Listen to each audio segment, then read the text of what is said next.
శ్రీ భగవద్గీతలోని 2వ అధ్యాయము సాంఖ్యయోగము. అయితే ఈ సాంఖ్యయోగము దీన్ని సంఖ్యాయోగం అని కూడా అంటారు. ఈ సాంఖ్యయోగము సంఖ్యతో కూడినది, అందుకే దీని సాంఖ్యయోగం అనేది పేరు అనేది వచ్చినది. సాంఖ్యమనగా జ్ఞానము, జ్ఞాన విచారణ యందు అనాత్మ వస్తువులను లెక్కించడమే.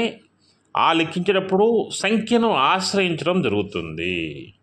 అందుకని ఆ సంఖ్యను చేర్చడం జరిగినది.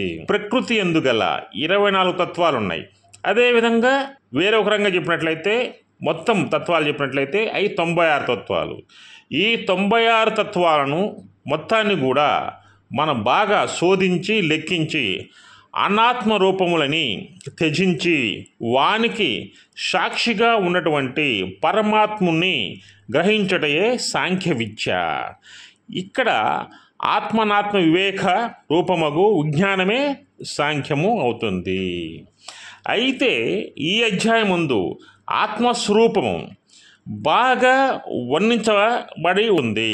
అదేవిధంగా పంచభూతాలు అయితే ఉన్నాయో పంచభూతాల యొక్క నశ్వరత్వమును ప్రతిపాదించబడడం వలనను, అదేవిధంగా జ్ఞాన సంబంధమైన అంశములు బాగా ఎక్కువగా రావటం వలన దానిని సంఖ్యతో లెక్కించడం వలనను, అందువలనే ఆ సంఖ్యతో ఈ జ్ఞాన సంబంధమైనటువంటి అంశాలు మొత్తాన్ని కూడా లెక్కించడం చేత దీని సాంఖ్యయోగం అనే పేరు అనేది వచ్చినది.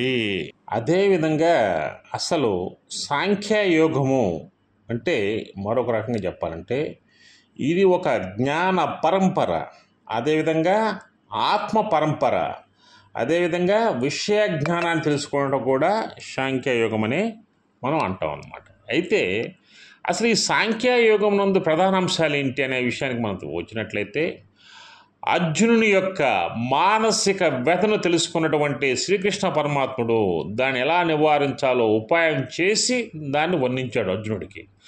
అదేవిధంగా ఆత్మస్వరూప వర్ణన చేశాడు.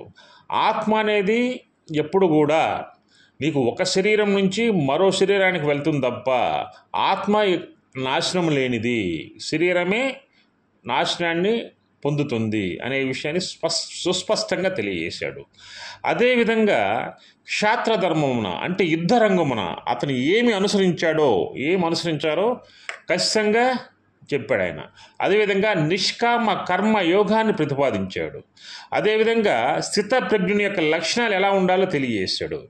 అదేవిధంగా ఈ స్థితప్రజ్ఞ యొక్క లక్షణం అంటే ఏంటంటే ఇక్కడ ఈయన ఏం చేశాడంటే అర్జును యొక్క ఆత్మ జ్ఞానాన్ని పెంపొందించి అర్జునుడు అసలు యుద్ధం ఎందుకు చేయాలో తెలియజేసి స్వబంధువును చూసి అర్జునుడు తన యొక్క గాంధీవాన్ని కిందకు వదిలేస్తాడు. నేను యుద్ధం చేయను, నాకు యుద్ధము వలదు, విజయము వలదు, నాకు రాజ్యాకాంక్ష లేదు అనే దాన్ని ఖచ్చితంగా చెప్పాడు. దానికి శ్రీకృష్ణ భగవానుడు ఏం చెప్పాడంటే ధర్మం అనేది నీ సొంత బంధువులకి మాత్రం వర్తించదు, మనుష్య జాతి మొత్తానికి కూడా ఒకే ధర్మం అనేది ఉంటుందనే మాట ఖచ్చితంగా చెప్పాడు ఆయన. ఆ ఖచ్చితంగా చెప్పి ఈ యొక్క అతని యొక్క ఆత్మ యొక్క జ్ఞానాన్ని పెంపొందించాడు, యుద్ధానికి ఆయన్ని సిద్ధం చేశాడు. నైనం చిందంతి శస్త్రాని నైనం దహతి పావకః నచైనం క్లేదయంతాయపో నశోషయతి మారుతః. అంటే అర్థం ఏంటంటే నైనం చిందంతి శస్త్రాన్ని అంటే ఆత్మను ఆయుధము ఛేదించలేదు. అదేవిధంగా నైనం దహతి పాపవాహ అంటే అదేవిధంగా ఆత్మను అగ్ని దహింప చేయలేదు. అంటే అగ్ని ఆత్మను నాశనం చేయలేదు, దహింప చేయలేదు.